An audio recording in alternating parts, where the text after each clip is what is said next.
So what scores do you guys have? What do you guys have? Let it go, Gerald. Let me know. What do you got? This is why I don't bet because I'm terrible at this, right? I think the line's 3 right now for Ohio State, which means you get from being home. It's a pick 'em. Right. Yeah, exactly. Because I'm a Texas fan, this is a Texas channel, right? We got all sorts of burnt orange. I got to go with the Horns.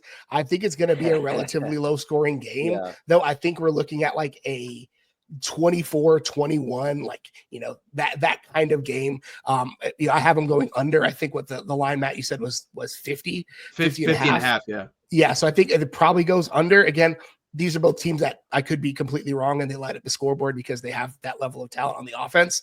But I think it's a 24-21, 31-28 kind of game. And I'm going to go Horns because, again, I've got the shirt, the diplomas in the background. Like, I got to do it.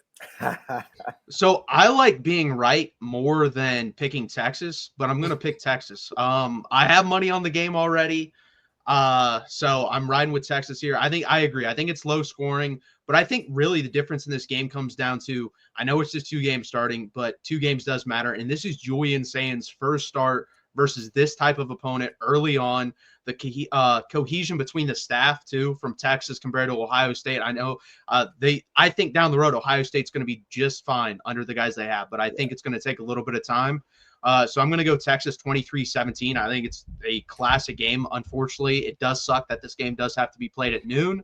I know Ohio State fans aren't fans of that through the comments we've seen on a couple videos, blaming us, by the way, but 23-17 Texas. No. First off, shame on Big Noon and FS1 for trying to blame you guys for that. No, you guys just crappy at what you do and you're ruining the sport. Richie, no. I'm at my favorite bar right now. This is not. I didn't hunt these.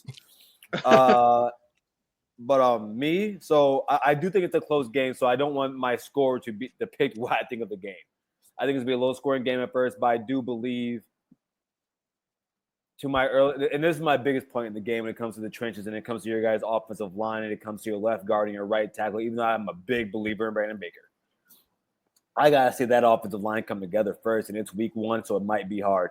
I have Ohio State winning this game. I'm going to say somewhere around the realm of I'm going to go 26-17. And just for the sake of poking at your fan base, it's going to end on a Texas native Jane Peoples touchdown. That's how it's going to end. And I'm going to love it because, listen, last year's win was nice, guys. I am still not – all right, when I was a kid, it was it was 2005 when the Longhorns came to Columbus, Ohio. And in that game, before the game went on, they said chances are whoever wins this game is going to be in the national championship. And we lose that. First off, we were kicking your arse in the first half. And then we lose that game 21-14, but Troy Smith played half that game. I have never let that go. Just to see you guys beat USC. We got to kick the dirt out of Notre Dame. But, I have not let go of that. So last year's victory was nice. It led to a national championship. I need one more. I do not forgive you guys for that. Are you a big fan of Lima Swede? Yeah. Well, as a player? Yes.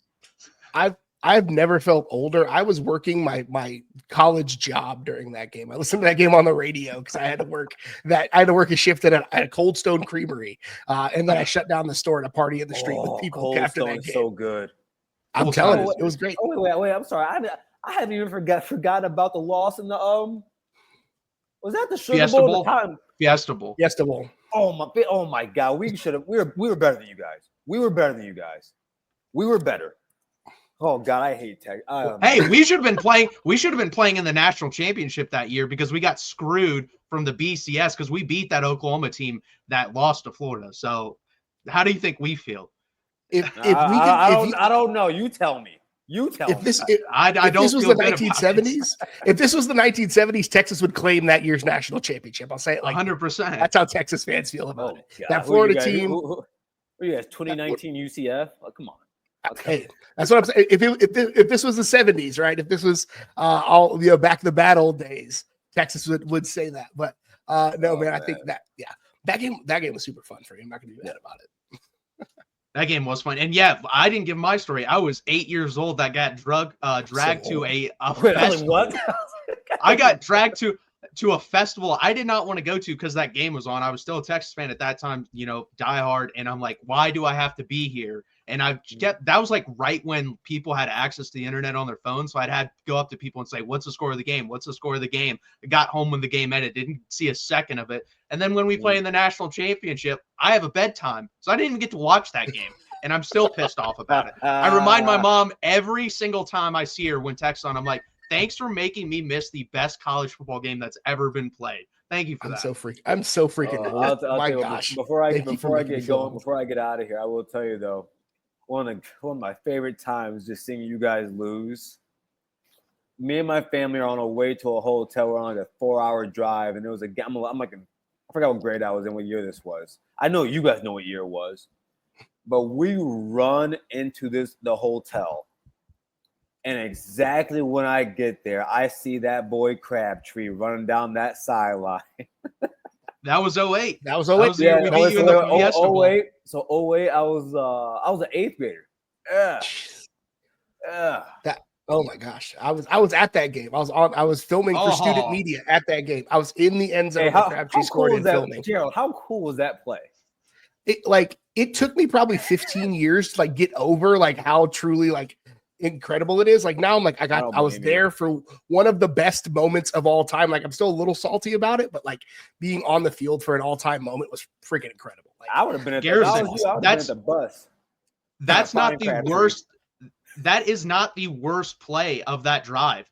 Real Texas fans know Blake Gideon dropping the interception about 4 plays beforehand that would have ended the game is the worst play of that drive. By the way, that's an underrated football game. That might be a top 20 football game ever. That was a fantastic football game.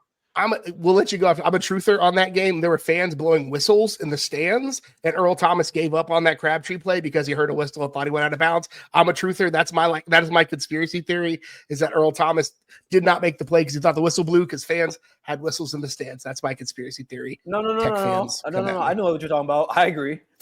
Yeah, you're right. There's no he thought it went out of bounds. A fan in the stands blew a whistle. If you want me to believe that, I'm 32 years old. Earl Thomas is one of the top 5 safeties I've seen in my lifetime. If you want me to believe that he did something that stupid, no.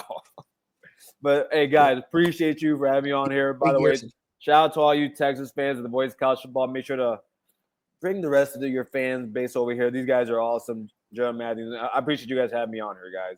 And hopefully, not hopefully, because we're going to talk about it again. And listen, man, on that post game show, one of us is going to be cussing. It's going to be one of us.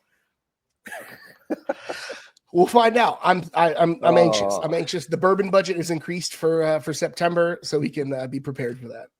Oh man, hey man, it's going to be 4 Roses and Shiner Bock for me. I love it. All right, guys, have a good night and see ya. See ya.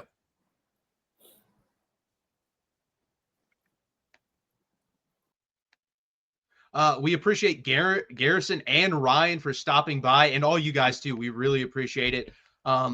That's going to do it for us.